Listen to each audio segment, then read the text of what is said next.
So in these modules, we're going to be talking about dating violence and domestic violence. You'll notice that I'll often shorten them to just say DV to be talking about both dating violence and domestic violence. Okay, so first and foremost, what is DV?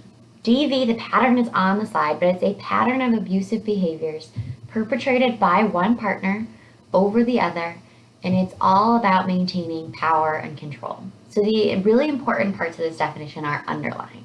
The first part is that it's a pattern. This is not something that just happens once. This is something that keeps happening and may even be escalating or having different forms of abuse over time.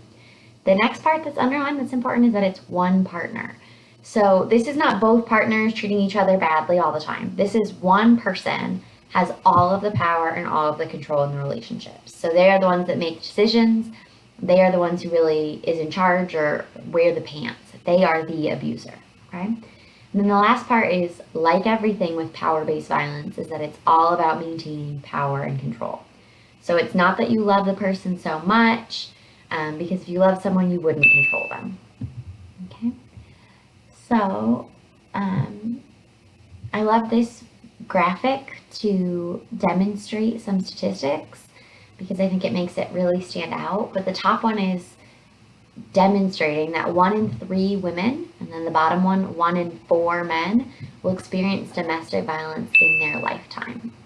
And again, like all the stats we've seen throughout these modules, that is really upsetting. That is way too many folks that are being impacted and hurt by someone who's supposed to love and support them. And so we need to do a better job of stopping violence before it happens and supporting the folks who it's already happened to. So when you talk about domestic or dating violence, one of the most important resources is what's on the slide now. It's called the Power and Control Wheel. Something that's great about this resource is that it lists all these different examples of behaviors that could be abusive. So it's like pie. You don't have to eat the whole pie to be eating pie, right? So even if you have just one slice of this pie, that could still be an abusive relationship. One reason I love this tool is because I've worked with a lot of folks who said, well, my partner doesn't abuse me, but they won't let me do X, Y, or Z. And so sometimes people don't recognize what's happening to them as abuse, especially if it's not physical violence.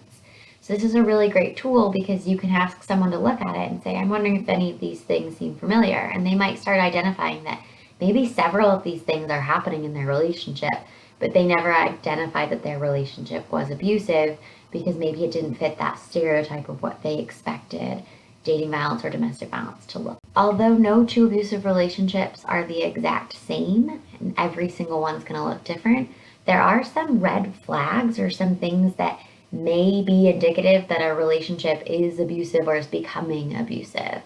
And so they're up on the slide, but one of them is jealousy. I think we're taught growing up that someone being jealous is romantic or sweet. It means they love you so much. It's not. Jealousy and possessiveness, they go hand in hand. They are about ownership. They think those are demonstrating that someone thinks that they own you or have a right to you, and that's not romantic or sweet. A loving, trusting relationship, in a loving and trusting relationship, you trust your partner to go and talk to people, and you're not constantly jealous or possessive or checking in with them every 2 minutes because you think you have a right to know their whereabouts 100% of the time. Isolations, that's the biggest thing about domestic violence, right, is that folks get isolated in these relationships, and then it makes it really hard to get out. So a red flag of a relationship maybe being abusive is if they're trying to isolate you from friends, family, support systems.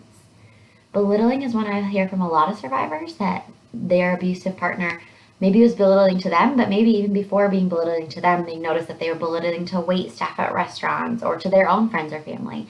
So this is like they were talking down to someone or treating other folks badly. Mood swings, what this one is talking about is somebody who can like shift personalities like a switch. That might be a red flag of maybe this person isn't a healthy person, maybe this person has some control issues and then might turn into an abusive partner. And then really, it's all about power and control. So if you're seeing signs that a partner is controlling, that's a really big red flag that a relationship may be abusive. The red flags are nice because they're things that we can all keep our eyes out for in our own relationships and in relationships with friends and family. But the thing I don't like about them is there's no set rule book that because you see one of these that it absolutely is going to be an abusive relationship. Every abusive relationship really looks different. And so it's really all about trusting survivors because they know their situation best. So if someone's identifying and recognizing that they're in an abusive relationship, they're probably telling the truth and they're probably right that that relationship is not healthy. So in our next module for domestic violence and dating violence, we'll talk all about misconceptions of these types of abuse.